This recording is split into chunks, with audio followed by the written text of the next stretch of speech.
Alô, som. Muito bem, vamos fazer a nossa prece para iniciarmos os nossos estudos desta quarta-feira. Pedimos a todos agora entrarmos em sintonia para podermos fazer a nossa oração.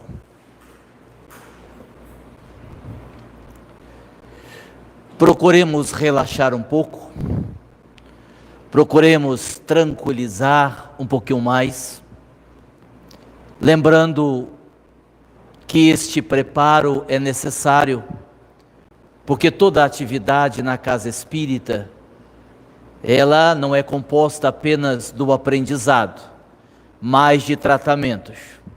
Não podemos esquecer que a casa espírita é um hospital, e o hospital sempre merece o cuidado, a asepsia, cada trabalho sendo direcionado no seu horário, no seu momento, na sua hora. Então, sendo hoje um dia de estudos, deveremos nos compenetrar, deveremos tranquilizar, para que então possamos, acalmando, silenciando, nos preparando, podermos absorver os estudos, as reflexões que nos serão apresentadas nesta noite.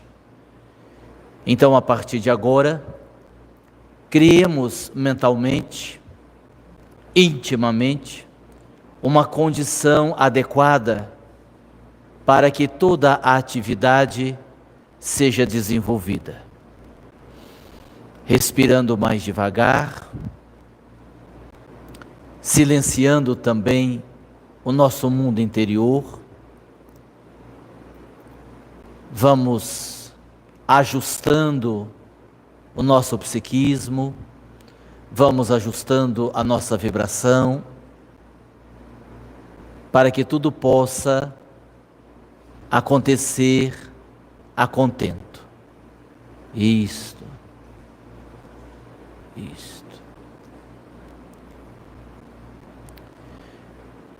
Toda vez que fora do ambiente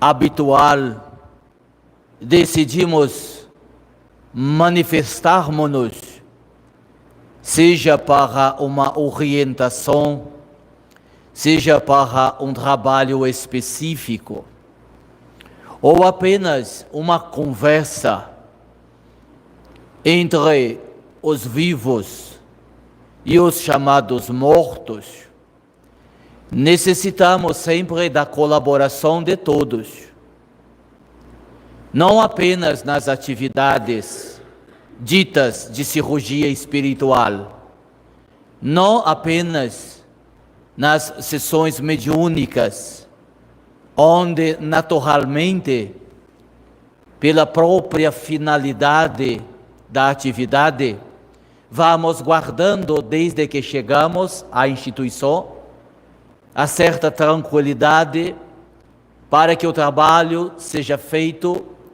de uma forma menos abrupta, mas também nas palestras públicas, também nos estudos como os de hoje, nós estamos trabalhando faz tempo. Então, nós pedimos a todos que, por favor, mantenham a disciplina quando chegarem à casa espírita. Deixem os problemas para serem resolvidos depois.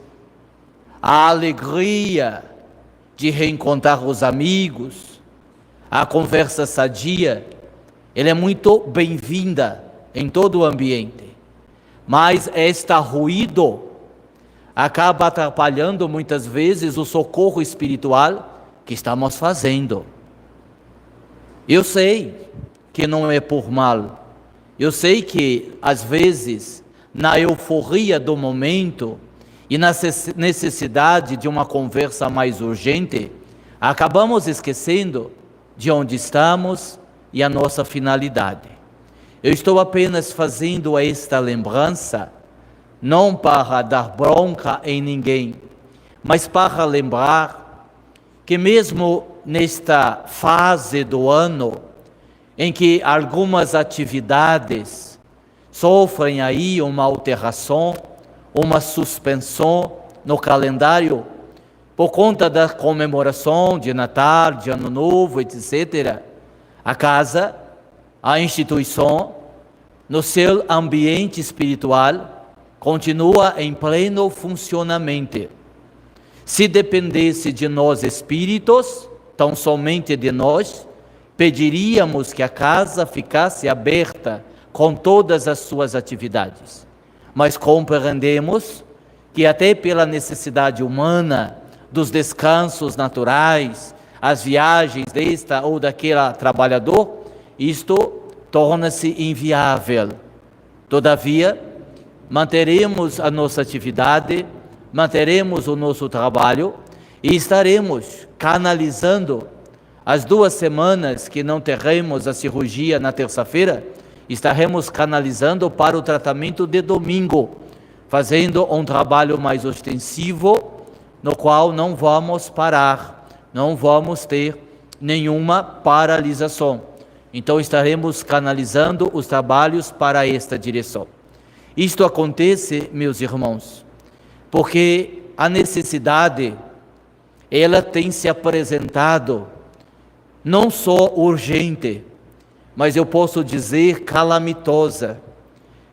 As dificuldades de socorro espiritual, as dificuldades de atendimento aos encarnados, vitimadas das próprias situações delirantes, que as têm levado aos vícios de toda a natureza, tem sido um desafio à parte para nós que militamos junto aos encarnados. Porque se prepondera, se divulga, se amplia a ideia de negatividade. Cada vez mais as pessoas, porque estão equivocadas, porque não conhecem os mecanismos das leis de Deus, acabam tendo a certeza que o mundo é um mundo muito difícil para se viver. E o pessimismo, o desinteresse, a perturbação de toda a ordem tem campeado em todo local, em todo lugar, nas 2 dimensões da vida. Então nós, os espíritos, que temos esta tarefa junto aos irmãos encarnados, acabamos tendo um desafio maior, acabamos tendo um trabalho ampliado, desde localização de espíritos sofredores, a sua locomoção para o ambiente da casa espírita e depois a procura do médium que possa nos servir de intermediário, de enfermeiro, para que possamos atender aquele irmão. E depois do atendimento, ficarmos em oração para que ele, uma vez atendido, saia daquela frequência, saia daqueles pensamentos e consiga pelo menos ficar num hospital. Então, quando nós temos instituições erguidas em nome de Jesus, nós aproveitamos todos os momentos, aproveitamos todos os dias, aproveitamos todo e qualquer trabalho, toda e qualquer atividade para a assistência espiritual. Os nossos psicólogos trabalham de domingo a domingo no atendimento sutil, quando não na lida física, na projeção astral, enquanto o corpo permanece adormecido nas mais variadas atividades. A minha intenção nesta fala é apenas lembrá-los da importância da atividade ou das atividades desta instituição espírita.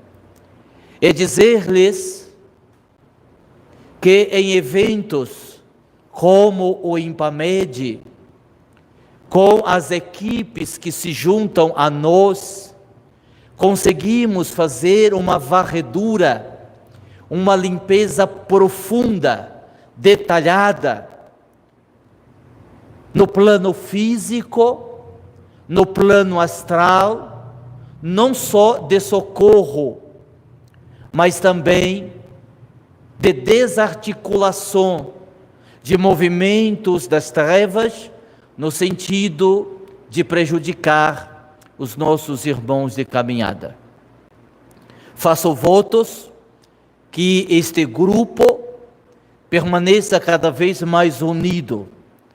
Desejo que os membros desta instituição cada vez mais tenham a consciência desperta, sabendo das suas responsabilidades e possam continuar semeando a boa semente, como vem sendo semeada em várias frentes de trabalho. Porque o terreno, à semelhança da parábola do semeador, nem sempre está propício à semente. O terreno nem sempre é um terreno fértil. O terreno nem sempre acolhe a boa semente para que possa mais tarde nascer e produzir. Por esta razão, precisamos semear a semente de várias formas diferentes. Semeamos a semente através da alimentação, do brinquedo para a criança, da festa de Natal, das cartinhas do Papai Noel, porque com isto atraímos as pessoas para que possam ser ajudadas sem sequer desconfiarem que isto está acontecendo. Da mesma forma, outras tantas sementes que se proliferam através da palestra, através da música, através do teatro, através de vários formatos diferentes que atingem níveis diferentes de consciência, que atingem níveis diferentes de percepção. Porque numa análise um pouco mais complexa, saindo um pouco do movimento espírita, saindo um pouco do raciocínio fechado dentro do espiritismo, somos todos espíritos imortais, na busca consciente ou inconsciente pelas forças da própria lei de nós mesmos, em busca de uma liberdade ainda tão sonhada e tão pouco conquistada por todos aqueles que têm uma maior condição de avaliação. Desta forma, o espírito que se encontra atualmente encarnado, ele se encontra dentro da realidade que criou para si. Ele se encontra dentro dos modelos de vida que acabou estabelecendo ao longo de muitos séculos, porque sempre a existência atual será a somatória de todas as possibilidades vividas ao longo de várias experiências reencarnatórias. Como o espírito não pode fugir daquilo que arquitetou para ele mesmo, como o espírito não tem como se distanciar daquilo que ele criou para si, cada qual vive as necessidades evolutivas de acordo com a própria capacidade de realização. E dentro desta perspectiva, obviamente vamos compreendendo que neste planeta Terra vamos encontrar desde espíritos luminares que estão próximos de Jesus, bebendo da fonte os ensinamentos do Evangelho e transmitindo-os para todo o resto da humanidade. Como vamos encontrar espíritos bem próximos da animalidade, pouco desenvolvidos no campo intelectual e menos ainda no campo moral, que mais rastejam-se pela terra ou pelas circunvizinhanças do plano material, perdidos, totalmente perdidos de si mesmos, de Deus e da própria realidade. Quando descemos aos abismos mais profundos, encontramos espíritos totalmente inconscientes sobre processo evolutivo, sobre transição planetária, sobre reencarnação, sequer sabem quem é Jesus. Como também encontramos aqueles que, segundo a própria tradição bíblica, tiveram a queda, os anjos, entre aspas, decaídos, que conhecem profundamente as Escrituras, que conhecem com riqueza de detalhes o Evangelho do Cristo, mas que, dentro da rebeldia e da ânsia do poder, se colocam como inimigos declarados de Jesus, na busca pelo controle do planeta. Em meio a tudo isto, a individualidade de cada um. Em meio a tudo isto, o aprendizado de cada um. Esta é individual. Não há como compartilhar, não há como dividir. Cada qual estará vivendo a sua experiência, mais ou menos dolorosa, segundo as escolhas que tenha feito. Uma coisa não podemos perder de vista, uma coisa não podemos deixar de lado. Jesus e Jesus, que nos traz a esperança, que nos traz a consolação, que nos inspira, que nos propõe a autolibertação e que nos traz um roteiro seguro para uma caminhada numa estrada tão difícil, cheia de armadilhas, que é a estrada da própria evolução. Dito isto,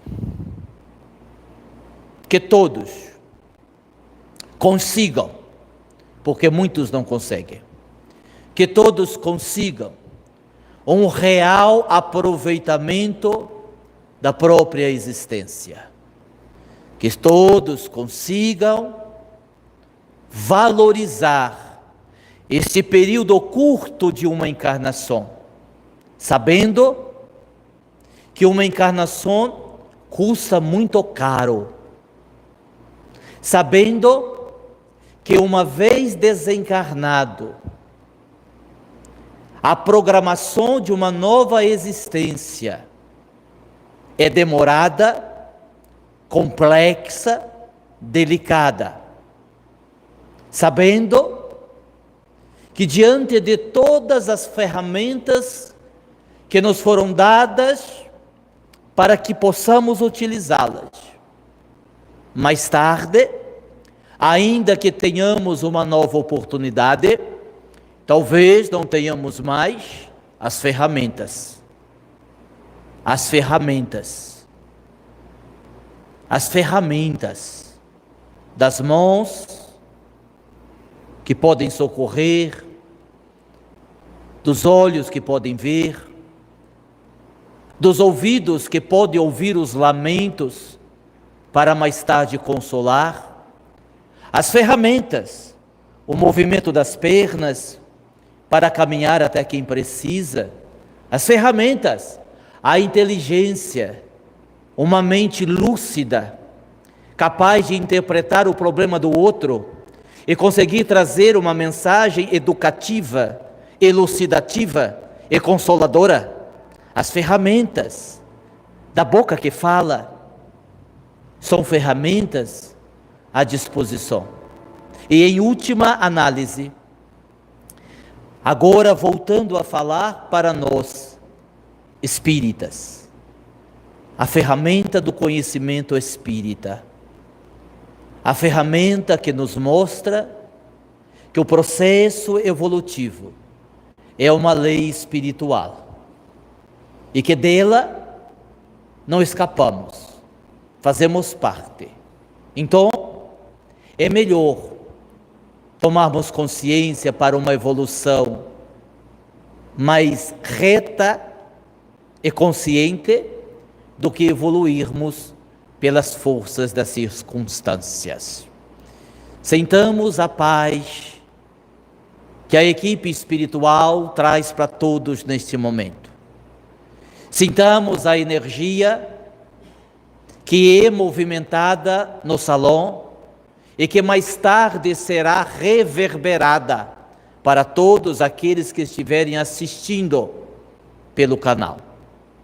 Sintamos o tratamento que é realizado de forma profunda em todos nós, em todos nós. Em todos nós, porque adoecemos com muita facilidade. Temos uma tendência, infelizmente, a não conseguirmos nos manter muito tempo saudáveis. Logo a palavra leviana, logo o olhar de desdém, logo o julgamento, e às vezes acabamos de deitar na maca. E no outro dia, já estamos todos cheios de pensamentos perturbadores de novo. E então estas limpezas vão ajudando-nos a mantermos uma higiene mental, uma higiene emocional. O corpo é tratado, os corpos são tratados, tudo é tratado. Porque o corpo está sob o comando do cérebro, e o cérebro está sob o comando do espírito. O que atinge o corpo reverbera no espírito, e o que atinge o espírito pode reverberar no corpo.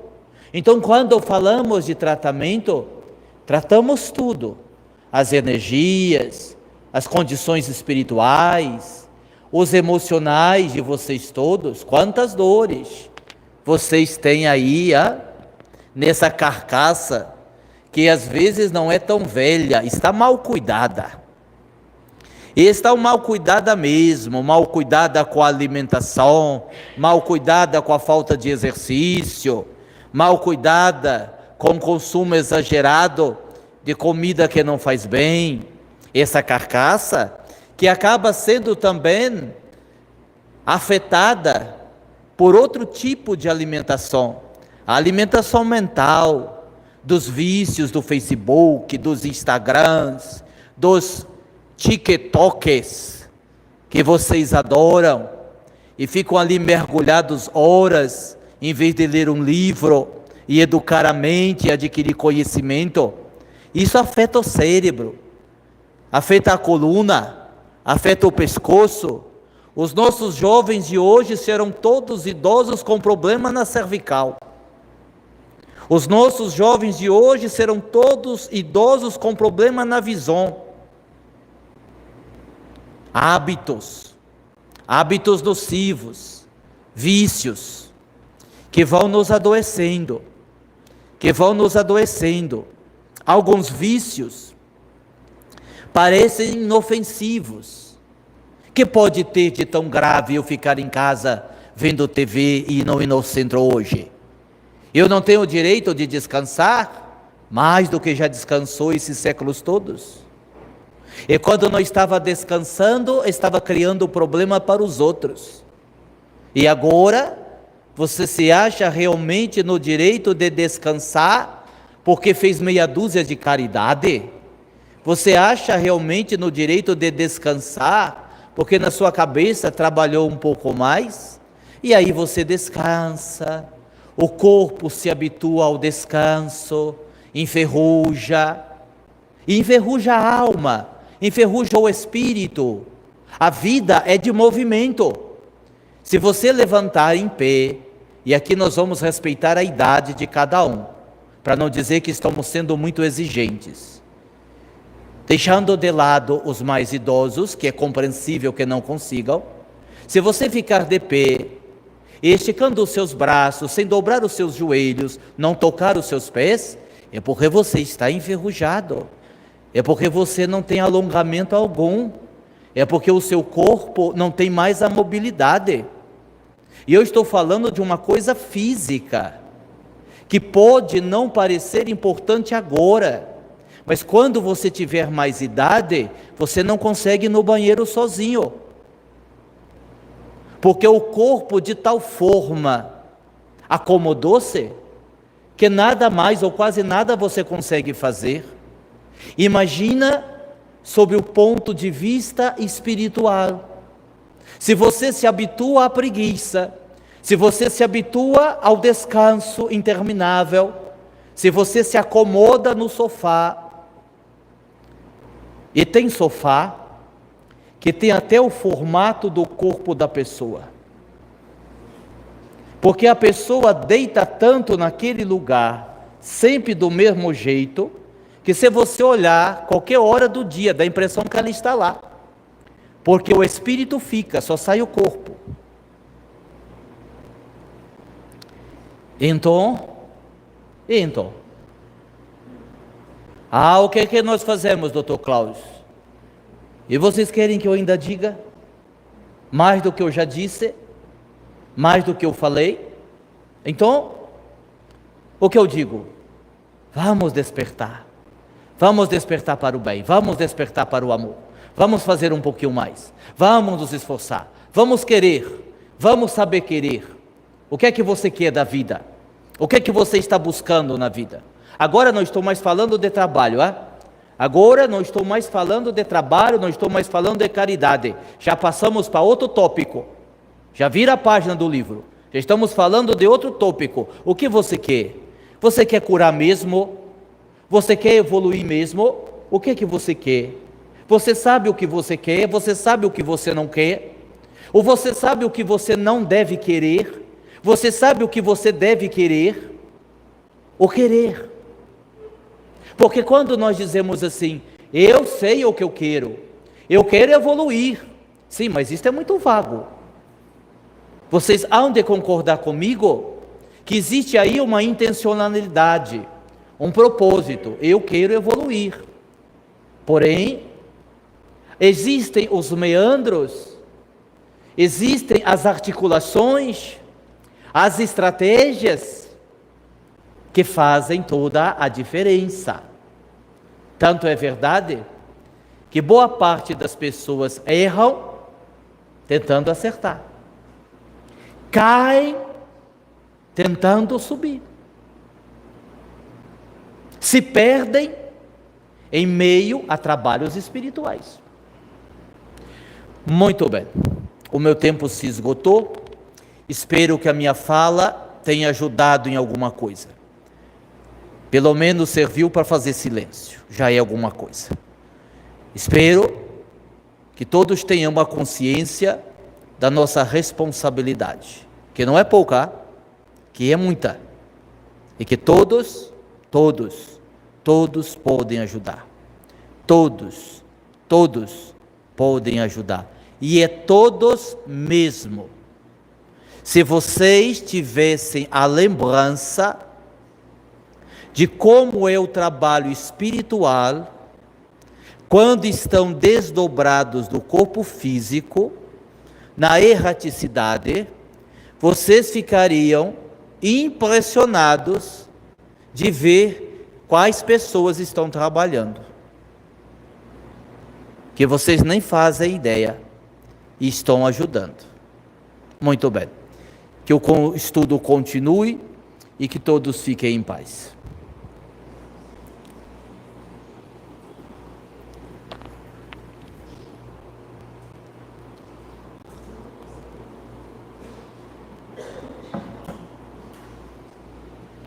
Bom, aqui no tempo que me resta,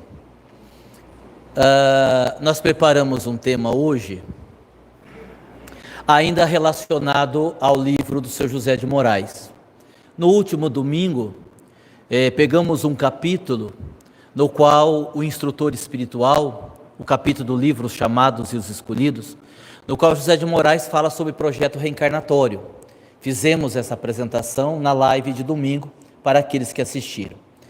E no decorrer do livro, em alguns capítulos, aqueles que já começaram a ler o livro, aqueles que estão lendo o livro, em alguns momentos a gente faz uma espécie de pinga-fogo com o São José de Moraes, pedindo para ele responder algumas perguntas para nossa reflexão. E em várias partes do livro ele faz isso. Aí nós havíamos separado aqui alguns trechos das respostas do José de Moraes sobre alguns assuntos. Então nós vamos fazê-lo sem estourarmos o nosso horário, que tivemos aí uma parte do estudo a cargo da espiritualidade. Então nós vamos fazer o que a gente propôs a fazer. Primeira coisa que nós perguntamos para ele, primeiro aqui do meu papel, a insegurança na mediunidade, como fazer? E ele diz uma coisa muito simples. Aliás, os espíritos evoluídos, os espíritos que têm uma evolução bem além daquela que nós conhecemos no dia a dia, bem maior que a nossa, eles conseguem ser muito objetivos, muito claros, muito simples nas respostas que eles dão. Porque quando a gente pergunta assim para o seu José de Moraes, olha, o que o senhor acha que a gente deve fazer para ter uma maior segurança mediúnica? Como não ficarmos tão inseguros no desenvolvimento da mediunidade, no trabalho com a mediunidade? E ele diz assim para a gente, o tempo, como tudo na vida, o exercício de todos os dias, a paciência e o estudo. Tempo, exercício, paciência e estudo. Esses 4 elementos, ao longo da vida, se estivermos falando da mediunidade, ao longo de um trabalho mediúnico, vai nos dar esta segurança e esta tranquilidade para que a gente possa ser instrumentos, digamos assim, mais fiéis para a espiritualidade na transmissão das mensagens que precisam ser transmitidas. Dr. Hans, no pós-fácil do livro, no último escrito do livro, ele diz que o trabalho espiritual só não o faz quem está muito doente sobre o ponto de vista espiritual, que o trabalho deveria ser algo natural para todos nós e que não deveríamos abrir mão dele em momento algum. E aí a gente vai percebendo, até refletindo um pouco na fala do Dr. Klaus, como à medida que você vai fazendo o bem, você vai sendo instrumento da espiritualidade.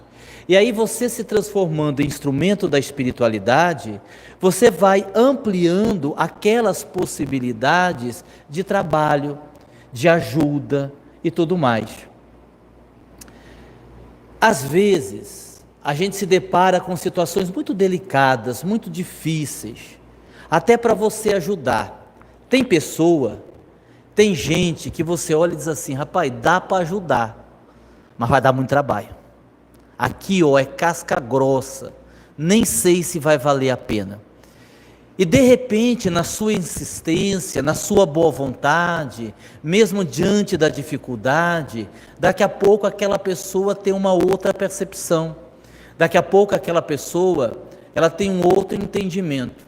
Eu comentei isso outro dia, num bate-papo, só para dar um exemplo. Eu estava numa cidade, e assim, a princípio eu fiquei muito pé da vida, porque o pessoal de lá ficou falando assim, eu não vou falar o nome da cidade nem do centro não. Nossa, Aguinaldo, seu sonho é que você venha aqui na nossa cidade, porque a gente queria fazer um seminário com você, porque o centro já tem mais de 100 anos, vamos marcar. Vamos marcar então, vamos marcar. E marcamos, no sábado à tarde, uma delícia, um seminário de 3 horas. Imagine só você ficar falando 3 horas, né? Pior que você falar 3 horas é alguém ficar te ouvindo 3 horas, né? E nós fomos para o seminário, com 16 pessoas assistindo. Aquilo eu queria morrer. Eu pensava assim comigo, rapaz, por que eu saí da minha casa? Aí eu fico pensando assim, é um boicote das trevas, é o povo que entendeu o horário errado, é o dirigente que não divulgou, porque não é possível você andar 600 quilômetros para fazer um seminário de 3 horas para 14 pessoas. Ok, mas vamos lá. Aí tem uma coisa que eu faço sempre, é não mudar o roteiro. Se eu vou falar uma coisa para 300 pessoas, eu vou falar a mesma para 3. Eu não vou mudar, nem vou diminuir, eu vou fazer o seminário, como eu faço sempre. E fiz. Confesso que inicialmente meio que a contragosto. Mas aí depois foi me soltando, né? Que aí o homem velho vai se manifestando, né? E é interessante isso porque a gente vai aprendendo a identificar ali as nossas dificuldades, né? Aí você vai começando a analisar, bom, mas e daí que tem 14 pessoas? Poderia ter 300, mas tem 14, e qual é o problema? 14 pessoas não são pessoas? As 14 pessoas não vieram para ouvir, então por que você está aí preocupado com a quantidade? Então você vai aí diluindo aqueles pensamentos que não servem para nada e seminário que rola. E no final uma moça comprou um livro, veio lá trazer para mim fazer a dedicatória. Eu fiz a dedicatória, ela disse assim para mim, eu nem vim aqui hoje, porque o tema não me interessa, é mediunidade. Eu não sou médium, não trabalho em sessão mediúnica, nem entendo de mediunidade. Mas eu não sei porquê, no meio do seminário do senhor, o senhor foi falar de suicídio. Eu não sei porquê que o senhor foi contar o que acontece com as pessoas, as dificuldades que as pessoas têm, caso entreguem-se ao autoextermínio. E o senhor sabe que até eu entrar aqui, a minha intenção era matar-me hoje, antes do final do dia. E assim, claramente, quando ela disse isso, a gente sentiu os benfeitores fazendo todo um tratamento, afastando os obsessores. Inclusive tinha um obsessor, um inimigo dela do passado, que estava ali atuando, tentando mesmo levá-la a isto, não é? A mente muito depressiva. Ele estava ali, inclusive, aplicando medicações, para que o cérebro ficasse mais relaxado, e ela saiu dali, mais acessível à espiritualidade amiga. Ela saiu dali sem a influência espiritual, ela saiu dali, assim, querendo gostar um pouco da vida. E aí à noite, no desdobramento astral, a equipe acabou de fazer o tratamento, né? E até onde eu sei, não fez bobagem nenhuma. Então é isso que acontece com cada um de nós, nas nossas vidas, no nosso trabalho, é assim. Então, se colocar à disposição para fazer o bem, você já está ganhando, não tem como perder. Não interessa se tem ingratidão, não interessa se ninguém vai reconhecer, não interessa se ninguém vai falar de você, não interessa se você é famoso, você se colocou à disposição de servir, aquilo vai ser bom para você. Qualquer trabalho, qualquer socorro, qualquer situação, certo? Perguntamos ao seu José de Moraes a respeito da evocação. E ele respondeu que o problema não é a evocação em si, não é evocar os espíritos, que isto pode ser feito, que inclusive Allan Kardec fazia muito, inclusive no livro Céu e Inferno, quando ele faz uma espécie de entrevista com os espíritos. O que ele coloca, e isso está obviamente em consonância com a doutrina espírita, o que São José de Moraes coloca é a intencionalidade. Existem duas situações que os espíritos sérios não vão se colocar para responder. Existem duas situações em que mesmo o espírito evocado, ele não vai se dar o trabalho de vir. Quando a pergunta é fútil, eu acho que o meu marido tem uma amante, o senhor poderia dizer quem é ela? Eu tenho uma desconfiança, o senhor poderia confirmar? Eu acho que estão fazendo macumba para mim, inclusive sumiu uma camisa e uma cueca do meu marido. O senhor acha que foi aquela vizinha da frente?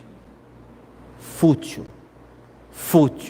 Oh, a minha vida está amarrada, está difícil ganhar dinheiro, será que vocês não podem me ajudar? Bom, se o pessoal for evocar espírito para pedir isso, se o teu problema para evocar espírito problema é ganhar dinheiro, então não vai ter espírito para atender todo mundo. Fútil.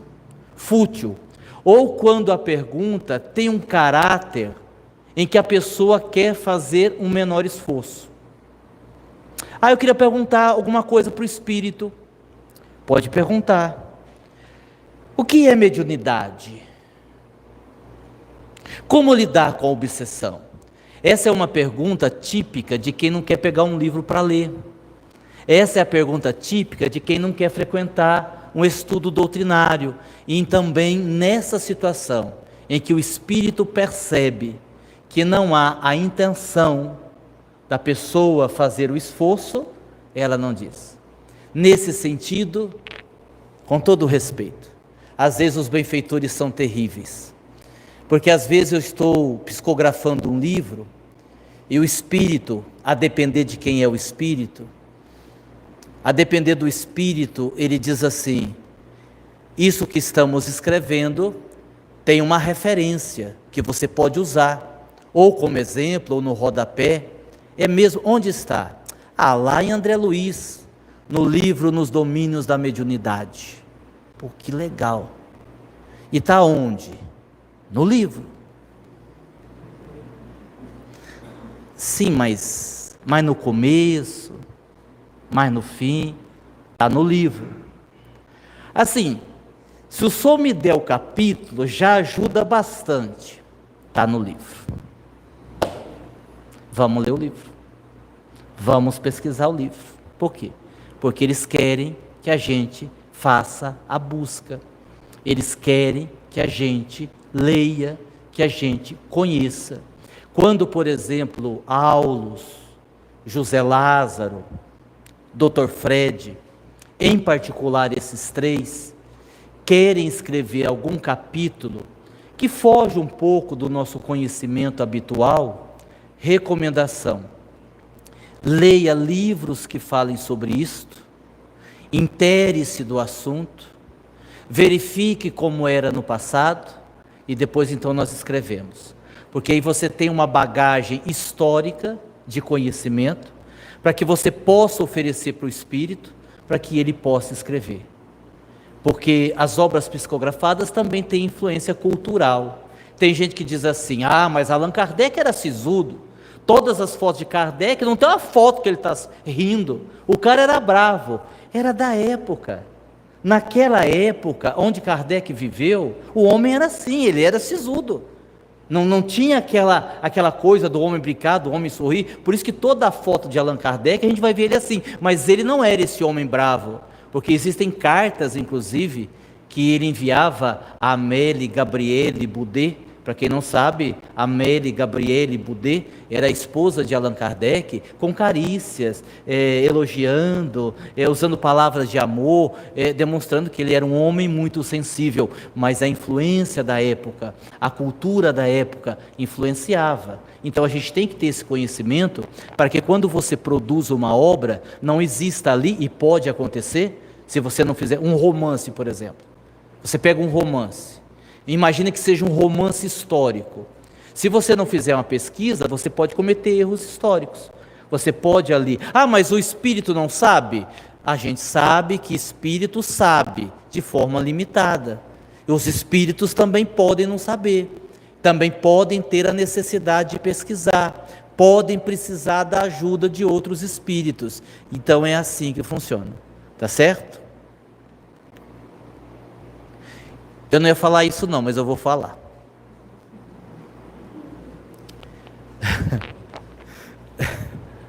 Eu vou falar duas coisas. Eu achei o máximo isso que eu vou falar primeiro. Até anotei para falar em palestra. Outro dia, atendendo uma pessoa, eu falei assim para ela: minha filha, o que te impede de assumir quem você é? Ela disse: o Código Penal.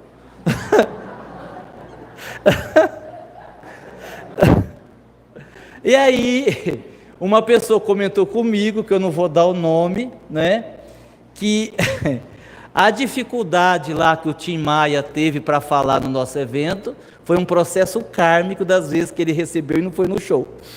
Que ali então ele queria e houve uma dificuldade. Como tem a roda do karma, né? Ele teve que pagar o karma que ele estava devendo, que não foi pouco não, dos shows que ele não foi.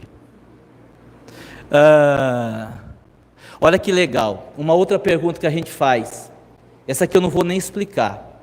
O que pensar dos médiuns que se perdem?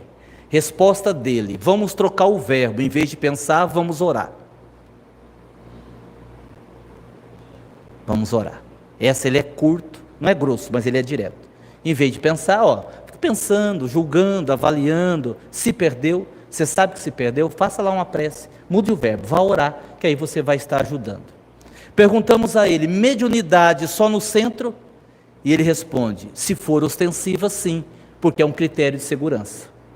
Embora possa acontecer inúmeras vezes em outros locais que não seja o centro espírita, uma comunicação de um espírito ostensivo. Mas ele coloca o centro espírita, e nós falamos sobre isso na sexta-feira retrasada, quando nós fizemos aí uma reflexão sobre o Impamed, quando nós explicamos a dificuldade dos espíritos estarmos num ambiente neutro que não a casa espírita, que não tem a mesma energia. Então, como critério de segurança, é a melhor coisa a ser feita. Tem um monte de espírito que quer escrever. Imagine se você, sem os critérios de segurança, vamos imaginar a situação. Mas eu sou médium de psicografia. Eu psicografo cartas consoladoras. Legal. Eu tenho certeza que eu não estou sendo enganado. Até porque as cartas que vêm têm detalhes, o nome das pessoas, o sobrenome. Outro dia eu recebi de um vizinho, entreguei para ele, ficou feliz. Outro dia eu recebi de uma prima minha, da avó dela, ela ficou feliz. E de vez em quando vem. Mas eu não vou no centro, porque lá tem que ter disciplina, tem que frequentar, não pode faltar, tem uma direção, e eu não gosto disso, eu vou trabalhar por conta própria. Beleza. Se vazar a informação no astral que você está fazendo isso, vai se formar uma fila interminável de espíritos na sua casa em busca de mensagem. Você não vai ter mais paz, você não vai ter mais sossego, porque um vai falar para o outro, porque espírito é igual a gente. Você não quer mandar um recado lá para o seu pai na terra? Eu queria, como é que eu faço? Fulano, o Zé lá que mora na esquina ali, virando à esquerda, sabe? Então, vai lá, ele psicografa. Não acho. Então vou avisar fulano que também quer. E aí a pessoa, aí vai desequilibrar. Até para fazer o bem, você precisa ter critério de segurança, porque vai desequilibrar. Porque aí você não tem a proteção da casa espírita, você não tem... mas a espiritualidade não tem um controle? Sim, mas qual espiritualidade? Se o médico escolheu trabalhar sozinho, se ele escolheu que ele não precisa do centro espírita, que ele faz por conta própria, qual espiritualidade? Com certeza ele deve ter os seus benfeitores, só que não vai dar conta de cuidar de tudo. Então, ostensivamente, melhora a mediunidade no centro. E aí nós perguntamos para ele, para o seu José de Moraes, o que é mais importante no trabalho no bem? O que eu faço, como eu faço ou quanto eu faço? E ele, bem de forma sintética, respondeu: o que a gente faz está relacionado à nossa tomada de consciência. Quem tem a tomada de consciência vai fazer. Como eu faço tem a ver com o amor, com a dedicação que eu coloco naquilo que eu faço. Não exatamente o que eu faço, mas como eu faço. O como tem a ver com o amor que eu coloco. E aí aquela lição básica, né? Não é o que você faz, é o amor que você coloca ali. É o quanto você dedica energia, afeto naquela situação. Outro dia, uma pessoa, o que é amor? E quando eu falo de amor, eu estou falando de energia. Nós temos energia, nós movimentamos energia. E o que pode fazer a nossa energia se movimentar para o bem? O amor. O amor tem esse poder. E outro dia eu estava com uma dor, e era uma dor forte. A pessoa me curou num abraço, tomando um café da manhã. Tomando um café, comendo um pedaço de pão. No abraço, a energia que emanou cortou a dor na hora. Então é isso. E quanto faço? Aí depende da nossa disposição, da nossa renúncia, do nosso sacrifício. Aí é aquela história, né? O que dá para fazer? Eu não posso ir no centro hoje. Por quê? Está chovendo. Lembrando o livro O Homem e Suas Buscas, dificuldades objetivas e dificuldade subjetiva. Dificuldade subjetiva é tudo aquilo que eu crio a partir da dificuldade objetiva. Em síntese, vou repetir. Dificuldade subjetiva é tudo aquilo que eu crio a partir da dificuldade objetiva. Eu tenho que ir no centro, está chovendo. Então eu tenho uma dificuldade objetiva. Qual? A chuva. Para mim sair de casa, vou molhar meu sapato, abrir o carro correndo, vai molhar dentro do carro, não é? Vou ter que prestar mais atenção, porque o trânsito vai estar difícil, dificuldade objetiva. Só que como aí eu já estou com a preguiça de ir mesmo, aí eu entro com a subjetiva. Ah, então, mas eu lavei o carro ontem, eu inseri o carro, aí tenho certeza, não vai ter lugar perto do centro, eu vou ter que parar lá na esquina, eu não tenho guarda-chuva, ninguém do centro vai me buscar, aquela entrada do centro é um perigo, eu vou acabar escorregando lá, batendo a cabeça lá, tendo um traumatismo, vai ter que vir ambulância, aí eu não vou.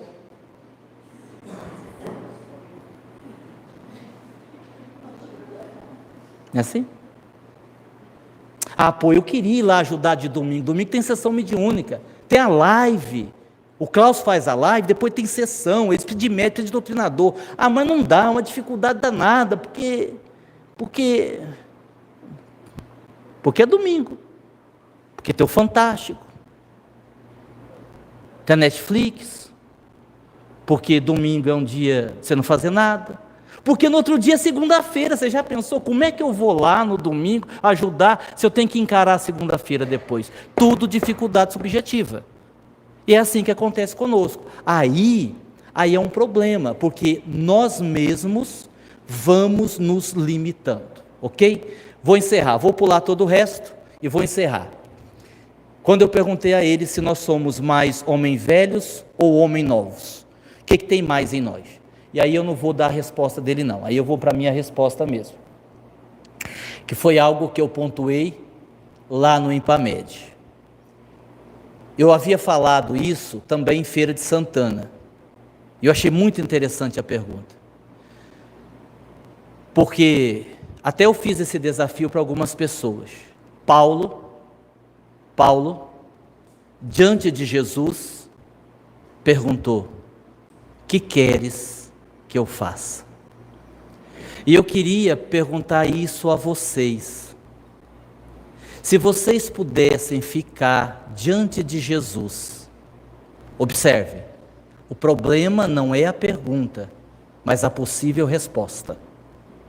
O problema não é a pergunta, mas a possível resposta. Se vocês pudessem ficar diante de Jesus, correndo o risco da resposta, vocês teriam coragem de fazer a pergunta: Senhor, que queres que eu faça? É uma reflexão. E para encerrar, uma pessoa disse assim: mas quem foi que fez a pergunta para Jesus? Foi Paulo ou foi Saulo? Eu digo, sem sombra de dúvida, foi Paulo. E como é que o senhor sabe que foi Paulo? Porque Saulo tinha morrido há 5 minutos atrás. E que hora que Saulo morreu? Quando Jesus apareceu, a luz, ele caiu do animal, e Jesus disse a ele: Saulo, Saulo, por que me persegues? Quem sois vós, Senhor? Eu sou Jesus. Ali morria Saulo. Ali Saulo morreu. A próxima pergunta: que queres que eu faça? Já não era mais Saulo, aí era Paulo. O homem velho transformado em homem novo. E que a gente possa fazer essa transformação de Saulo para Paulo. E que Paulo nos abençoe e Jesus também.